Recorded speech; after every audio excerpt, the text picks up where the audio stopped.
Ever get that, like, pit in your stomach feeling when you're about to hit that submit button on a review?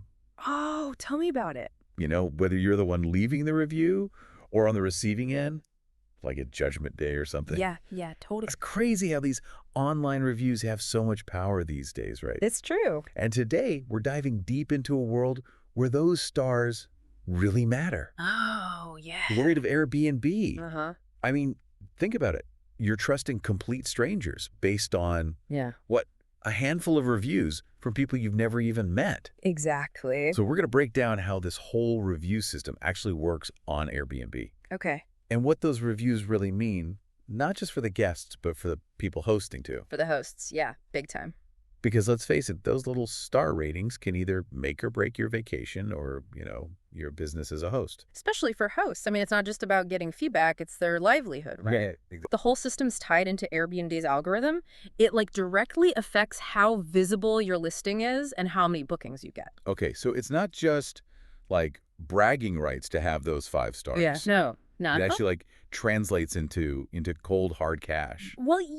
I mean, imagine you're looking for an Airbnb in like a super popular city, right? Mhm. You're scrolling through what, hundreds of options. Yeah. What makes you pick one over another? Honestly, probably the pictures. Okay, sure, the pictures are important, but then you start looking closer, right? Yeah. Yeah. And those shiny 5-star reviews, they really jump out at you. It's true. It's true. So the algorithm actually prioritizes the listings with the higher ratings. That's right. It bumps them up in the search results, sometimes even above places that might have a better location. Really? Or like nicer amenities, just because they have tons of 5-star reviews. Wow. So a couple of bad reviews can really like tank your listing. Oh, yeah, absolutely. It can bury you so deep in those search results that nobody even sees you. So the stakes are pretty high then. Yeah, you could say that. Okay, so let's get into the nitty-gritty of the review process itself. Okay. I know both the guests and the hosts get to review each other, but like, what's the timeline on that? Right. So both sides, they've got 14 days after checkout to submit their reviews. 14 days. Yep. And here's the kicker.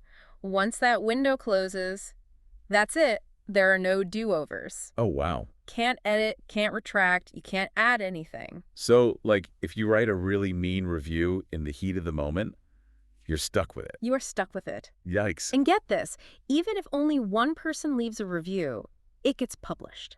What? Really? Yep, no waiting for the other side to weigh in. Man, that's a lot of pressure. It is. It definitely adds a layer of complexity to the whole thing. It does. And, our source mentions Airbnb is, like, super strict about removing reviews. Yeah, they are pretty strict. Is that true, even if a host feels like the review is, like, totally unfair? For the most part, yeah. The platform is built on transparency, right?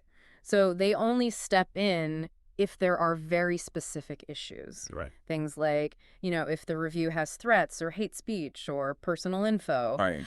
Or like if a guest is trying to use the review to blackmail the host into giving them something.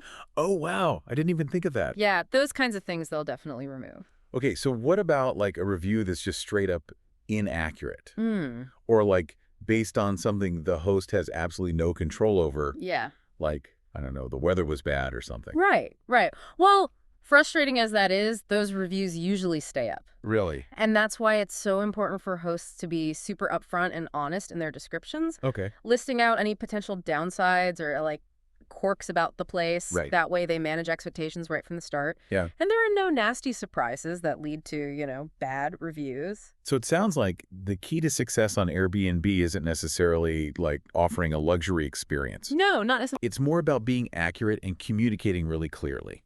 Exactly. 5 stars on Airbnb, it doesn't automatically mean the place was like a palace, Right. It just means that what you experienced was what was advertised. That's all. Yeah, that makes sense. So as a guest, you got to keep that in mind, those 5-star reviews. They're valuable, but they don't tell the whole story. It's true. Yeah. Got to read between the lines a bit, Mm-hmm. And remember, one person's perfect might be another person's meh. That's a good point. Yeah, so it's like, you can't take those reviews at face value. Exactly. Got to do a little digging. A little digging, yeah. And this whole thing, it kind of makes you wonder, What's that? if we're also focused on getting those 5-star reviews, Yeah. does it, like, create this weird pressure on guests Oh, to interesting. give perfect scores, even if there were, like, minor issues. You mean like they don't want to be the one bad review that ruins a host's business? Exactly. Yeah. Like Yeah. you almost feel bad leaving anything less than 5 stars. Right, like you're punishing them or Yeah. something. Yeah. It's a tough situation for sure. It is. On the one hand, you want this transparency, you want honest feedback. Mm-hmm. But on the other hand, it might make people hold back from sharing their real experiences. Right. And that kind of defeats the whole purpose of reviews in the first place. Exactly. It's something to think about for It sure. is. It is. And that's something for our listeners to ponder as they navigate this crazy world of Airbnb and online reviews. Definitely. Because, let's be real, it's not just Airbnb, it's everywhere these days. It's true. It's everywhere. Yeah. So, yeah, food for thought. Food for thought, yeah. And with that, we wrap up another deep dive. Thanks for listening. Thanks for having me. Until next time. See ya.